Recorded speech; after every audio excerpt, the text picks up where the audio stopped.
Hey, everybody, this is Dr. Bill Janeshak on the Conquering Stress podcast, and welcome. And I hope you guys are enjoying this. We've exploded by our standards lately with all you guys listening, and we're reaching out, getting more people involved. And I want to thank you guys for sharing. I've noticed that we've had a lot more people sharing, a lot more responses, and that's great. I make these videos because I want you guys to have a better life. I want you guys to have some insights, and I want to run down the rabbit hole with you guys as much as possible, just so that you can learn and be aware of some of the things that you may not be aware of. Not everybody, has the ability or the chance to really dive deep in subjects until it really affects them. So, with that being said, continue to subscribe, click, share. I appreciate it. I'm not trying to be Joe Rogan, but I'm trying to get you a little bit more information, bring you some value. And if there's anything else that we can do to make that happen, reach out, let us know, and I'll be glad to do that. With that being said, in this episode, I want to kind of get something a little bit serious. Is stop letting your teenagers, or anybody for that, continue to crack their back and crack their necks, and um, just stop it. Just stop it. It's I understand from the kids' perspective now that they're cracking and they're doing this, and I've watched kids have contests to see who could crack the most and do this because they think it's cute, it feels good, and it's benign. Um, I'm here now to tell you it's not benign, and it can be very, very dangerous. And that's not clickbait, that's not anything else. And let me share you a story why I'm doing this today. Is a couple of weeks ago, I had a friend of mine bring his son who was playing football. Athletic looking kid, not small, not overly big, but he was playing football. And he went in to tackle somebody. And when he tackled him, anybody that's played football, sometimes you get a little stinger here and there. And he went down and it hurt. And it lit his whole body up. There was a little uh, pressure in his neck. He couldn't move that for a little while, and his back was out. And these things happen in sports, and just because it is, every time you go out and do a sport or something, you risk an orthopedic injury, which is fine because it's more dangerous to be wrapped up in bubble wrap and do nothing. However, um, with every little bump and bruise, you don't go running to the doctor and the chiropractor to get it fixed. But this was persistent for a couple weeks, and it was significant for a couple weeks that he couldn't do anything. He was in bed for a couple days. It was abnormal for that type of injury or boo boo. Uh, so I came in, didn't expect much. You got a dinger, and I started doing the examination. I put my hands on him, and there was very little to the spine. And what I mean by that is when we palpate it, we feel around the spine, how it's moving and the muscles and everything. There's some friction, some tight spots and things like that. You can see there was no stability. There was no innate stability, or very little innate stability in there. And I asked him right away, how long you've been cracking your back. I didn't ask him if he's been cracking his back, because outside of some medical conditions like Ehlers-Danlos syndrome, which is a genetic hypermobility issue. Uh, this doesn't happen, but I do see a lot of kids. They're cracking and they're moving themselves and they're bending over chairs to get that last crack in. They've been doing it for years because it feels good in the moment. And in this case, I took some x-rays, we looked around, and this kid dodged a bullet. Because I want you guys to think, if you guys have kids or somebody of teenage years, we've seen a great weakness in the general stability of kids. So some kids in high school, let's say 15 years old, 16 years old, some are a lot weaker than kids used to be. Some are mammoths, and they're huge. And we've made great strides in nutrition and training programs that are getting taught to people, younger and younger. So we're seeing some athletes today that are unbelievable. Well, you put those two together and one hits the other one, and the weak one has an unstable spine. The likelihood of permanent and severe spinal damage goes up significantly. And in this case, this young man could have been, inches away just by moving the head a little different or adding some from having a severe injury. We've seen these in football and stuff where people they get hit in the neck just the wrong way, and like that, they're paraplegic. And we see that it's not common, but it's not unheard of. Just last year, they stopped the football game because somebody went down on the same thing. It was near playoff games and everything, and it was significant. So I say that to say this is that when people are moving around, they're cracking and they're doing things like that, it's making the spine weaker. And why are we seeing this now more than we used to? Back in my day, and I feel old every time I say that, but there wasn't. We would stretch and we move around, and sometimes things would pop and crack. And by the way, if you're just stretching and you're moving around and you're doing something in a normal range of motion, and your back cracks and pops and it opens up, that's awesome. Your body's just kind of innately self-aligning itself and doing everything else. When you get that thing where people are always, I just crack my back every morning, I do this, or I just move my neck around because it feels good when I do that. And it later becomes a habit.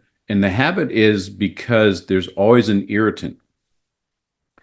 And what's happening is when you have spinal vertebrae that are going together like that, when one gets stuck like that, poor posture, injury, poor diet will even do that. When it doesn't move, the vertebrae above and below that, they have to move more to try to make up that lost range of motion that you have. So what happens is when this is stuck and these are moving more, it loosens those ligaments. Those ligaments, they start to lose their energy.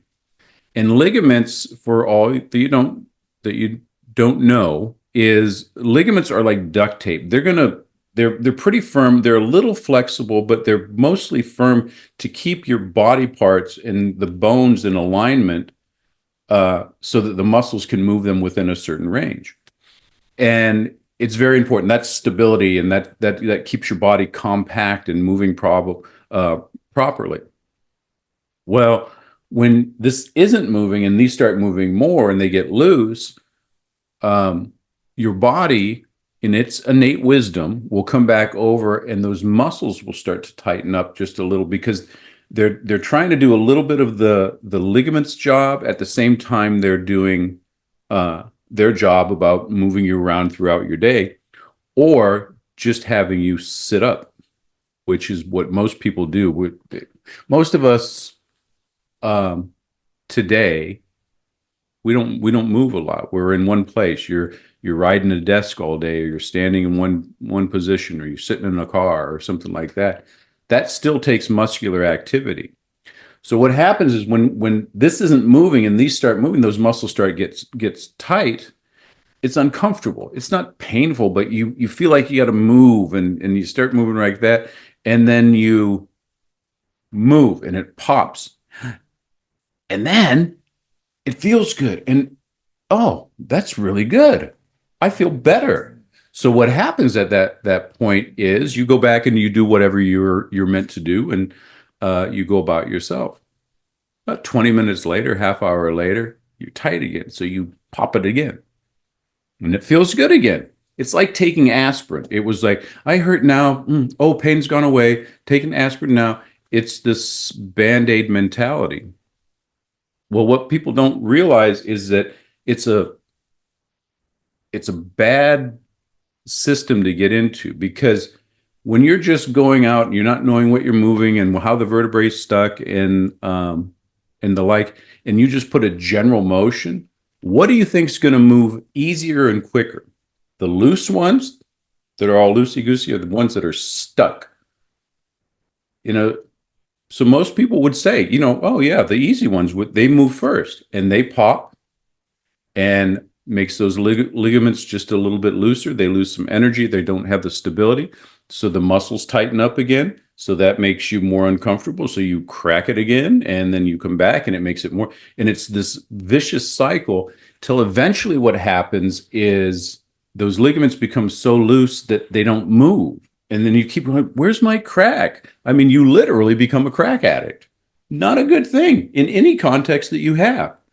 So what happens here is eventually you can't move, and then all the muscles. So if a couple muscles can't stabilize it, they're calling their friends over, and you start recruiting other muscles. So if maybe you or maybe somebody that you know, you're going to have knots all the time. And, oh, and I used to get knots here, then I get them here, and then they're in my middle back, and then lower back, and pretty soon you have all these knots, and they're just annoying. Um, and it's a continued basis, and it creates a lot of chronic pain syndrome. So let me back up a little and tell you a little bit about how your spine is stabilized. So your spine, you have these vertebrae on top of each other. And in the vertebrae, you have little muscles. The first 4 layers of the spine are these little tiny muscles. And I call them the marathon runners, because they're very small, they're very weak, but they have a long endurance, because their job is to hold you up against gravity. And we all live in gravity. As soon as you lift your head up from bed in the morning and you start to introduce yourself like that, there's gravity laying down that causes a muscle contraction to hold you up. Equal to the force that's pushing you down, it holds you back up. Well, that's all they have to do. They kind of just hold you upright throughout your day as you're running around. So the other 3 muscles are I call those the sprinters, because if you've seen a sprinter at the Olympics we just had and coming back over, what do they look like? Are they small and weak and skinny and everything? No, these guys are the ones that are signing NFL contracts because they're yoked and they're big and they're strong and they're moving around and they have explosive, powerful muscles. Well, have you ever seen a sprinter run a marathon? No, because they are really, really good. 100 yards, 200 yards, maybe 400 yards if they're really pumping it out. After that, they're useless. So when you start cracking yourself, or your kids are cracking yourself and they're doing this and they think it's so cool and it feels so good and they're impressing their friends by doing this stuff, they're getting weaker and weaker. Those marathon runners, they check out. Because if the vertebrae aren't moving and there's nothing to stabilize, they get overworked and they just kind of, ugh. So you're relying on sprinters to run your marathon. And your marathon in life is getting through the day. And as these kids start to get older and they're either going to college or they're starting to adult a little, and they hurt all the time.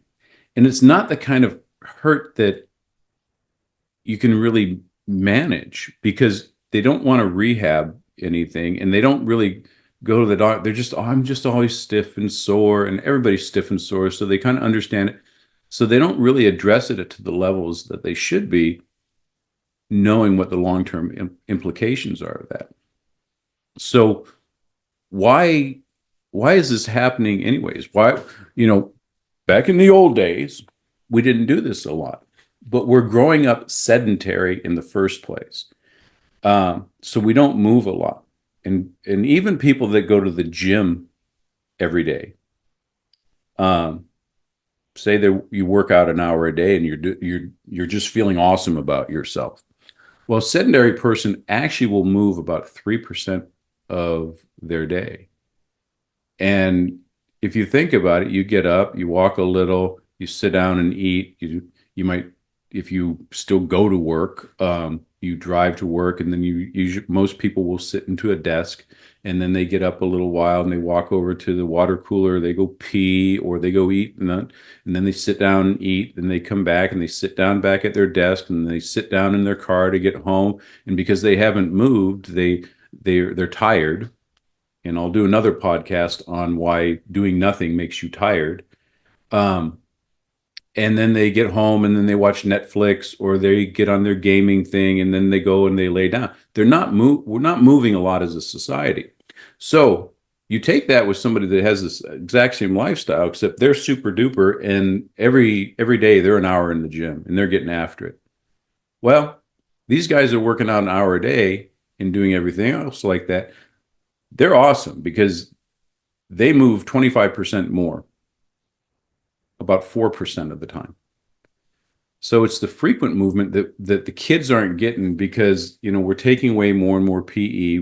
It's either unpopular or politically incorrect to actually make them move and do chores. And it's micro movements about going out and climbing a tree and going out and playing catch and running in the park and doing all this other stuff. That's largely lost on society.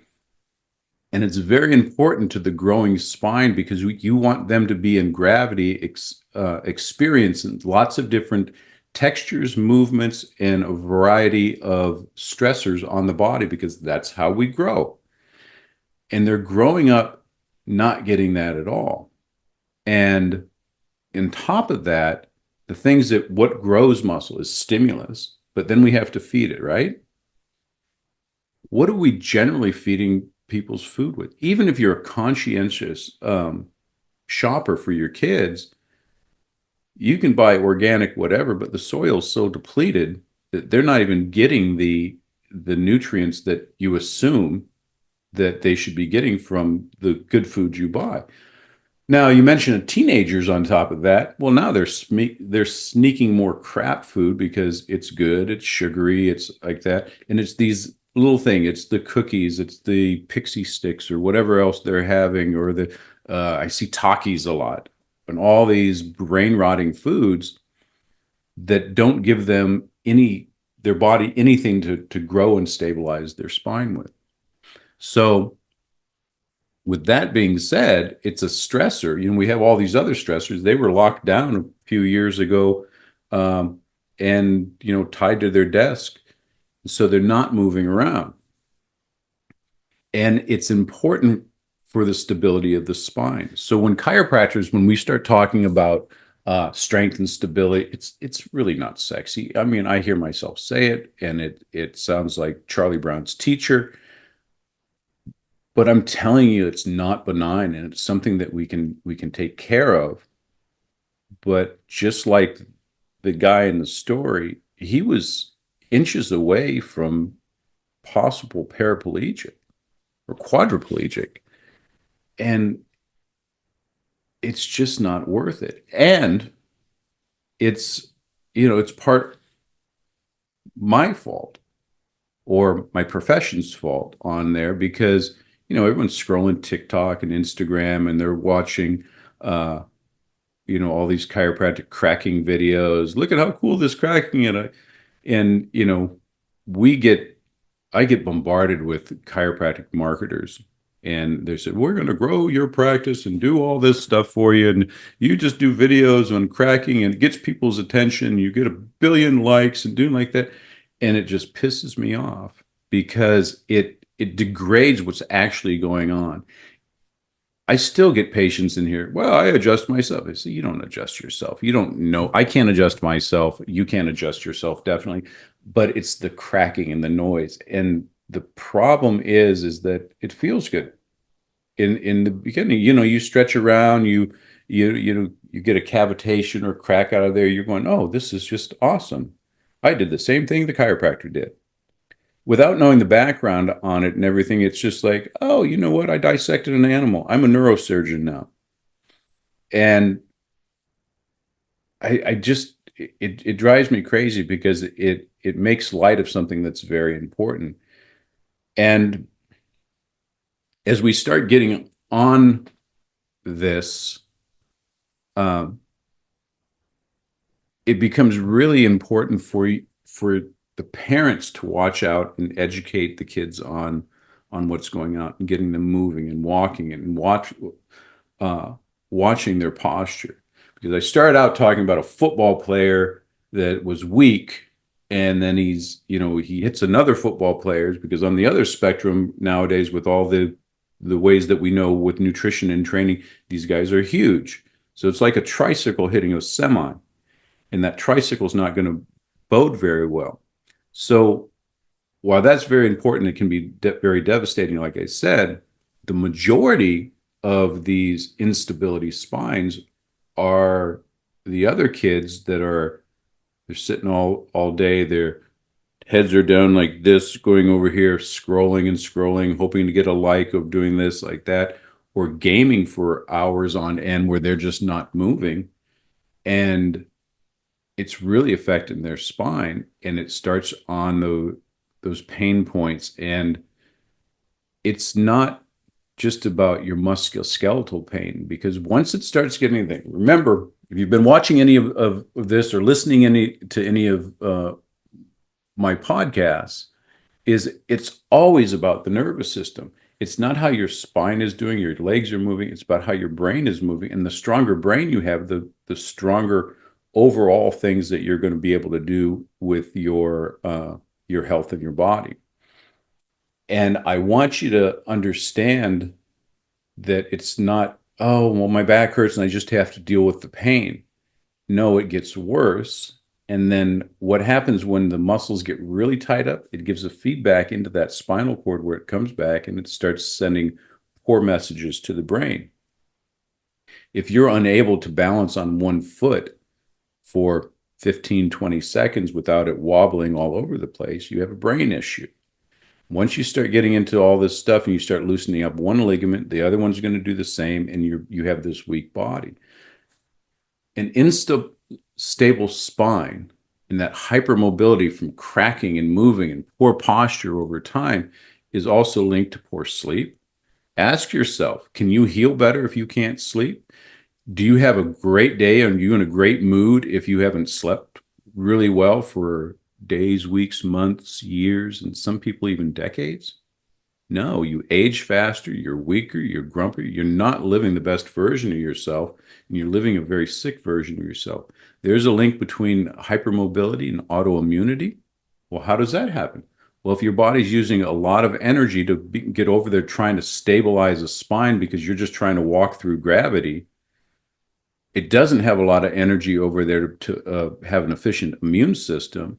And if you're eating not good foods, those are going to, that's where the autoimmunity comes from. Well, that causes an inflammatory response, which requires more energy.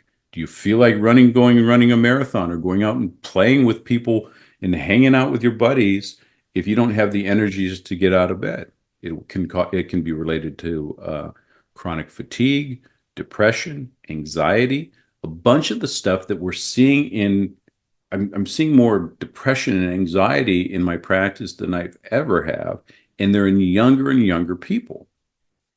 And I'm not saying that it's because of hypermobility alone, but it all adds up. When you're a holistic hippie guy and you understand that you don't have parts of your body, you don't have an arm that's not related to your shoulder, that's not related to your big toe. Everything is related, and not in a like, yeah, we can kind of put that, it's directly related to how everything else works in your body. Um, all these things will add up to something else and something else. If you don't have the collagen and you have your body's trying to heal this hypermobility, well, ladies, is there enough collagen and content and muscular strength to keep your skin tight and looking younger? I don't think so. You only have so much energy, and if you're allocating most of that energy and time trying to heal something that should be automatic, and you're trying to heal through this pain and this little whispering in the back of your ear of that annoying back thing that you can't even pay attention. Yeah. So hypermobility is right into ADHD and problems paying attention, procrastination, poor motivation.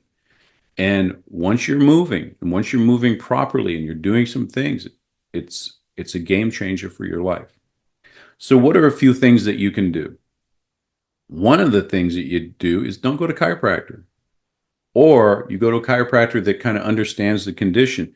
Because one of the things that happens with people, and this is why I see so many of them, they come in because finally the pain, the neck pain, back pain, headaches, and everything else comes back. Well, let's go to the chiropractor. Good choice. Good choice. I love it when people say that because they don't want to take medications. They go over there. We do the examination, and and what do they want? They want a professional crack. Oh, that'll be the best. It's like getting the best heroin you can ever get. If you're an addict and you're popping in, you're getting some pure stuff.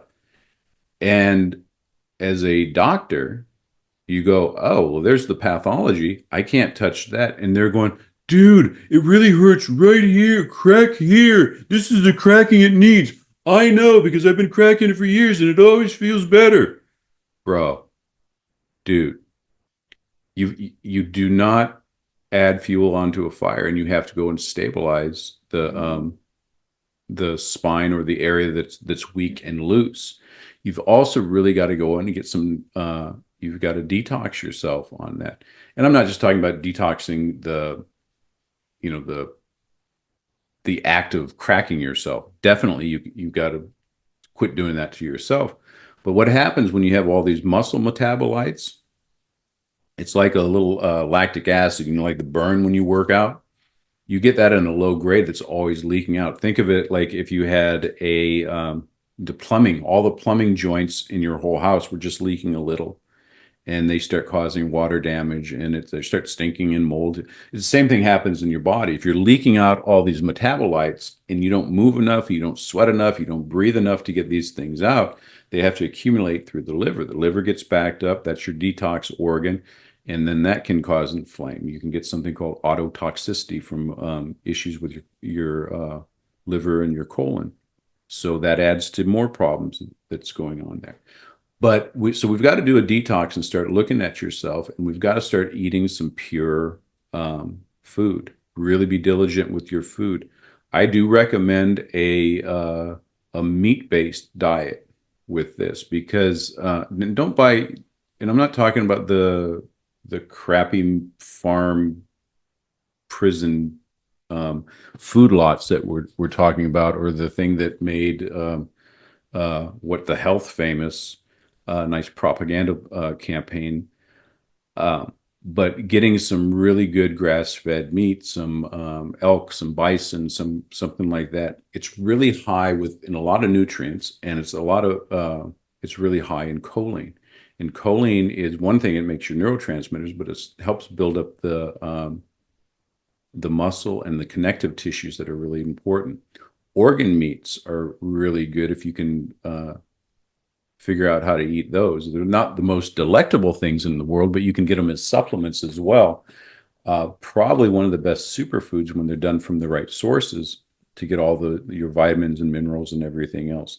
You may want to supplement with a little collagen as well. I recommend a hydrolyzed collagen that is absorbed easy, has some has some hyaluronic acid, some vitamin C. It's kind of like the like super grow for the ligaments. And we want you exercising. Walking is one of the best things that you can do, and making sure that you're walking properly. Floor exercises, body weight stuff. You're doing lunges and air squats and push-ups and burpees and a lot of movements like that. Dance is really good as long as you're not doing, crazy acrobatics while you're doing your dancing, but just getting different moving and learning how to move your joints through their full range of motion, and how they relate with each other. Uh, Pilates, yoga, uh, any light gymnastics stuff, uh, just where you're learning to get your body awareness. Those are great things. And then we want to work on our sleep. Make sure that you're getting your magnesium in, that you're starting to slow your roll a little, get some deep healing sleep, and be prepared to give it a year and a half. You're not going to be an invalid for that time, but before you start going a little bit crazy, make sure that you know the right timeline so you're not in a hurry or you think you're behind the eight ball. It takes a while. And I'll tell you honestly, that's where I lose a lot of patients when I tell them that, because they're not in real pain. They don't want to come in with like that, but we've got to stabilize that spine because as they're going through things, they start getting like, so we do have to adjust the other areas that are overcompensating for those loose ligaments. So those are a few things that you can do, and of course, we want you to eat right and get your sunshine and get your water in, keep your stress levels down. Uh, we want you to first be aware of your posture as we start changing these things up, and strengthen the spine because it's really important. I was really scared when I saw this patient because I knew how far away he was from a devastating injury. And it made me want to do this video. I had some other things that I wanted to get out to you guys, but this one's important. So all the parents going out there, that cracking is not benign. That posture when they're sitting here watching TV or down over here, it's not benign. It's not going to kill you today, but you don't want your kids living like that. When I look at my daughters and going through like that, I want them living the best life, have the best choices that they can have. And if you can't motor the meat suit around without an agony, you're not going to do it. You're going to sit on a couch and you're going to watch TikTok and Jeopardy or whatever else you're going to do, and you're going to rot there. But if you take it early, make sure that your kids are aware of what they're doing, that it's not a good idea. It's a very bad idea. You can change the trajectory because once they stabilize, especially kids, the kids are resilient and they're healing faster than they're decaying. Unlike us old people that we really have to put in more time in that. If you just put them in the right direction, nature knows where they're supposed to be. We've just got to just take out everything that's stopping nature from making your kid the best ever. So with that being said, get your kids to stop cracking their backs and their necks and things like that because it's not benign. So if you're watching with this and you know somebody else that has all these, or share this with your parent friends or your parent groups or everything because it's important. And click subscribe. We'd love to hear from you. Let me know if there's anything else that you want us to cover, and we'll catch you next time on the Conquering Stress Podcast. Dr. Bill Janeshak.